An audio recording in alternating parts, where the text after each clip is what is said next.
Hey everyone, in this video section we're going to talk about mainly the different types of magnification that we're going to use in low vision and in a clinical setting. So there's four main types we're going to talk about: lateral magnification, relative distance, relative size, and angular magnification. And I want to dive a little bit deeper into each one of those four. So let's take that to the whiteboard.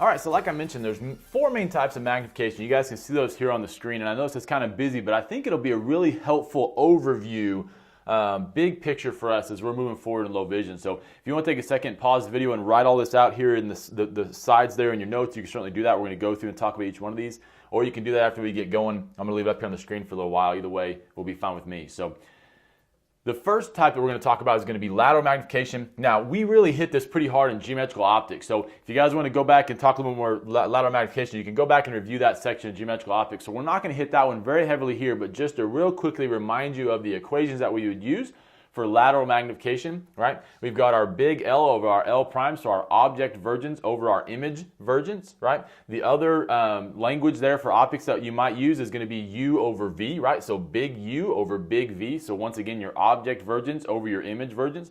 And then also we can use actually the height of the image over the height of the object, right? So the first two are essentially the same thing with different language. And the last one there, the height of the image over the height of the object. Just three different ways that you can think about lateral magnification in terms of geometrical optics. Now, the second way we're going to talk about magnification, you'll see here in the text, we got relative distance. So you're going to calculate that by the relative distance is going to be the original object to eye distance over the new object to eye distance. You guys will see that in your text. The big picture with relative distance, as we all know, if we take an object and move it closer towards the eye, it increases in its magnification. It increases in its relative size that we perceive to see it as you take it from further away from you closer towards your eye. So you guys can highlight that in the text. You guys see that in that sentence in there: magnification increases as an object is brought closer towards the eye. That's going to be your relative distance magnification. So we hold something at 40 centimeters, then we move it to 20 centimeters. We're going to have magnification because of that. Now, relative size magnification is going to be keeping the material at the same distance, right? But changing the letter size, right? Making the actual letter size larger. So think of it as like a large print book, right? Your large print books would be your example of your relative size magnification.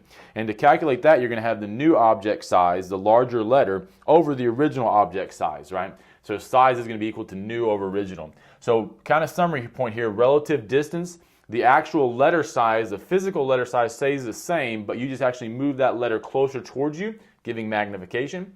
With relative size, the letter stays at the same distance, but you actually increase the letter size to be able to give you magnification. Now, I think it's kind of hard to remember which one is original over new, which one's new over original. So a student gave me this a couple years ago, and it's been really good, really helpful. I think it's helped out a lot of students. So we're going to remember relative distance and size as relative distance is going to be dawn, right? And relative size is going to be snow.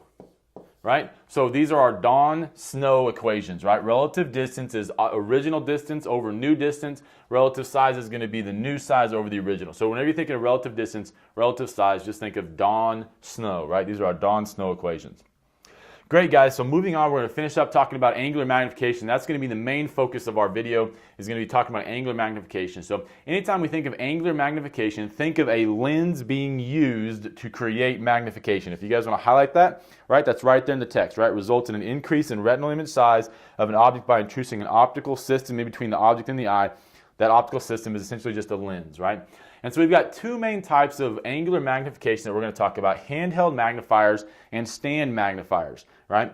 So handheld magnifiers and stand magnifiers. And what's the big difference between those two? Yeah, that's exactly right. Handheld magnifiers are collimating magnifiers, right? Which means parallel light leaves the magnifier. Stand magnifiers are going to be non-collimating magnifiers, which means non-parallel light leaves the magnifier. Great, guys. Let's dive further into handheld magnifiers. So with handheld magnifiers, here's a picture on your screen that kind of illustrates this point. You guys remember talking about primary focal points in geometrical optics? Yeah, exactly. You guys remember that a few videos ago, right? Primary focal point. So remember, the idea of a primary focal point is that if an object is at the primary focal point for a lens, right, light is going to diverge away from that object point, and whenever it hits the lens, it's going to leave that lens parallel, right? And that's the underlying geometrical optics concept with a handheld magnifier, right? Handheld magnifier are plus lenses, right? So what we do is that we hold the object at the focal point for that plus lens, so that whenever light hits that plus lens, it's going to leave that plus lens parallel, right? And so here's a picture to kind of help illustrate that point. Key point with handheld magnifiers, remember, parallel light leaving the magnifier, right? And that's going to be called a collimating magnifier, and you guys will see that in your text, right? So you guys can highlight that in your text. It's going to be, right there in that paragraph under handheld magnifiers. You can see where it says light leaves the lens to form plane waves, creating an image at infinity. This type of system is known as a collimating magnifier. So if I'm standing here, right, we'll put me up here, right? There we go. There we go. So there's me, right? What kind of accommodation am I going to have to use if I'm using a handheld magnifier? Yeah, that's exactly right. No accommodation is necessary, right? And we don't have to have an add power to be able to see the magnified image, right? Because parallel light is leaving a handheld magnifier. It makes them very useful for us in terms of low vision, right? So that's going to be that box right there, the text. Right? You're going to highlight that box, star it, right? Accommodation and thus an add are not required, right? Because you have parallel light leaving a handheld magnifier. Great job, guys. So now how do we calculate the magnification for a handheld magnifier? That's right there in the text, right? The magnification for a handheld magnifier is going to be equal to U times F, right? Now that U is going to be the original distance that the object was to the eye, right? Because it doesn't matter how far away we are from the magnifier, because magnification is not going to change, nor is accommodation is not necessary, right? Because it's parallel light leaving the magnifier. But we do have to know what was the original distance from the object to the eye before you started using the handheld magnifier. And then the F is going to be the power of our handheld magnifier, right? So magnification is going to be absolute value of U. So you're going to make it just a positive number, even though we know it's in front of our eye and light's diverging away from the object. We're just going to make it a positive value times that power of the handheld magnifier. That's going to give us our magnification for a handheld magnifier, right? So I kind of call this like the Florida Gator equation, right? So because UF is University of Florida, right? There might be some other Fs out there you guys can think of for universities. You're welcome to let me know what those are. But I kind of think of it as like the Florida Gator equation, right? U times F. All right, keep on going. And we're going to talk about so whenever we talk about handheld magnifiers, we've got our U times F equation, right, that we can use in terms of any distance that the object was before you put the magnifier in front of you. But to try and simplify things, right, we kind of use a standard distance of 25 centimeters, right? So we kind of think of, okay, if we use a standard distance that you're going to hold the material at 25 centimeters in front of you, and then now you're going to use the handheld magnifier, right? That's going to give us effective magnification, right? Or store labeled magnification. And you guys will see that in your text as equation 5.92, right? And you guys will see that whenever we look at a standard store labeled magnifier, right, or handheld magnifier, we're going to use it as a standard working distance of 25 centimeters. So that distance from the object to the eye without the magnifier, 25 centimeters. So what that's going to do is allow us to have 0.25 meters times the power of our handheld magnifier, and that's going to simplify down to M equals F over 4, right? So magnification equals the power of the lens divided by 4. That would be its store labeled magnification, right? Very good, guys. Let's use both of these equations in the next example. So let's go through example 5.33. A patient uses a handheld magnifier with a plus 15 diopter lens to view an object at 50 centimeters away. What is the total magnification? How would this magnifier be labeled in the store? All right, why don't you guys work the example, and then we'll come back together on the whiteboard and work it together.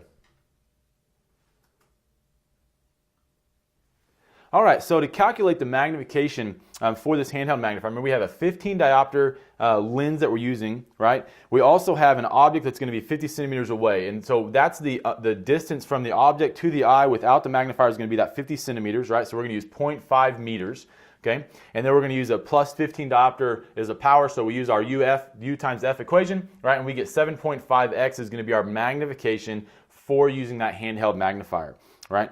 Okay, now, if you look at what that would be in terms of a store labeled magnification, so instead of having the object assumed to be at 50 centimeters away from the eye, now we're going to use that standard distance of 25 centimeters in front of the eye for that object. So all we're going to do is take F divided by 4, so we take that 15 diopter lens divided by 4, and that's going to give us 3.8 times magnification, 3.8x magnification, which is what we would be if it was a store labeled magnifier, like we were buying this at some pharmacy, some kind of store. We'd have a 3.8x magnification.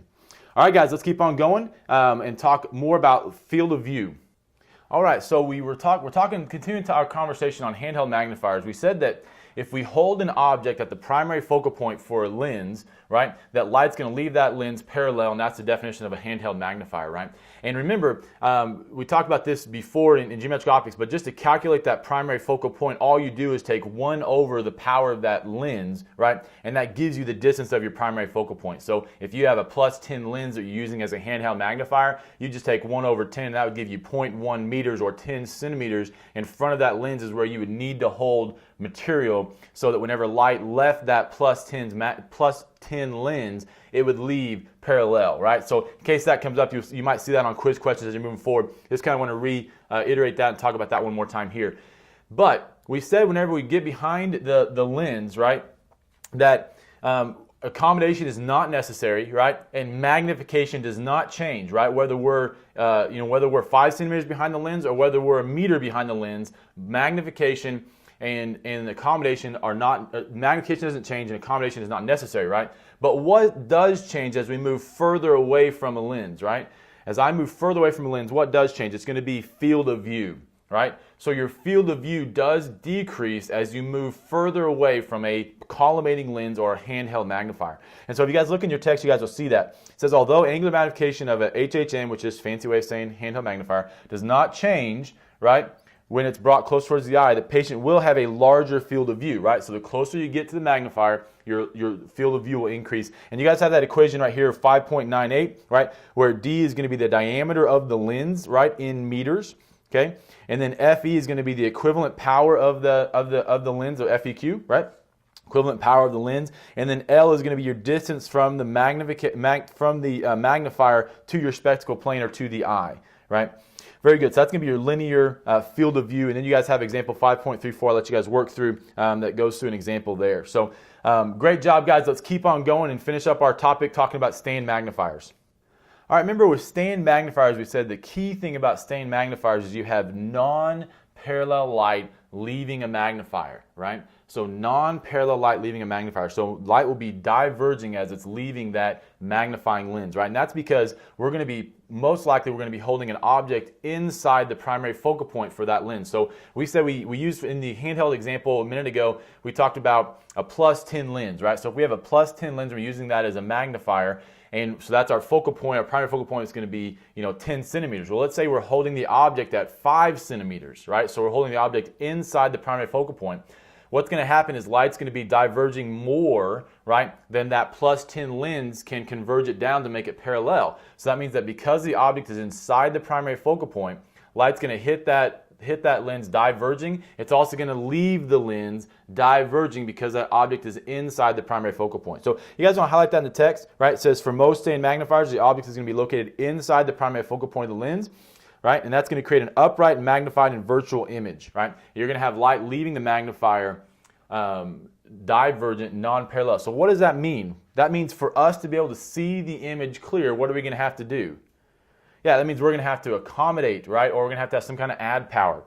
Very good. So now calculating the magnification for a stand magnifier, it's a little bit more of a complicated equation than for our handheld magnifiers. So you have two aspects to calculate here, right? So for magnification for a stand magnifier, you have your total magnification is equal to your little m times your big M, right?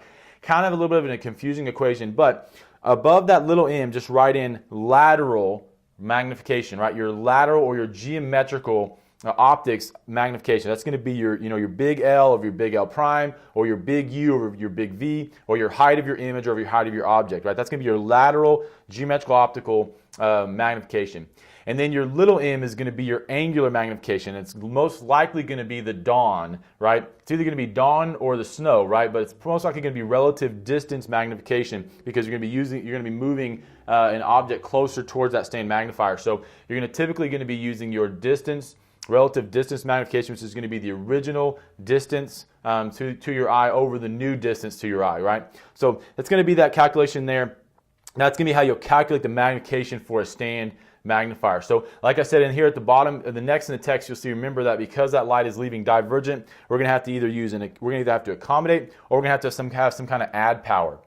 So because we have to have a stand magnifier and we have to usually use an add with that, you can kind of think of these as like a stand magnifier and add kind of combo. That's kind of like your FEQ or F equivalent power, right? And so we can calculate the total magnification for that stand magnifier and the add lens that the patient's going to have to use in the equation here 5.99, right, which is the magnification for that stand magnifier and add combo, right, is the FEQ or the F equivalent power divided by 4. Right? So F equivalent power divided by 4, right? That's going to be for your stand magnifier and your add combo, right? Now, we have one more equation to look at here, and that's going to be that whenever you hold the magnifier very close to the eye, that's going to give you your most possible magnification. We talked about linear field of view is going to be the best, right? So your largest magnification and largest field of view is going to be better whenever you get closer towards the magnifier, right? But that's also going to be where the light's going to be diverging the most, right? So we're going to have to accommodate or have a higher add to be able to counteract those divergent light rays. And so what's going to happen is you have this idea of what's the maximum magnification we can get with a stand magnifier, because we have to take into account the add power that we have to give or the accommodation, and that's going to be this M max, right? So if you hear a question that comes up or a quiz question that says, what would be the theoretical maximum magnification for a stand magnifier add combo or stand magnifier, you're going to think, okay, that's that one maximum equation, right? You're going to take the FEQ or the power, the equivalent power for that magnification setup, right? The stand magnifier and add combo. You're going to divide by 4, and then you're going to add 1 to it. Right? So it's really simple. If you think, okay, what's the normal magnification for a stand magnifier? You're going to think, okay, FEQ divided by 4, right? For a stand magnifier add combo. If there's some that comes up and it says, what's the maximum that you would expect? That's where you go, okay, FEQ divided by 4, and then just add 1 to it. All right, guys, you're doing great on these magnifiers. Go dominate the quiz, and I'll see you on the next video.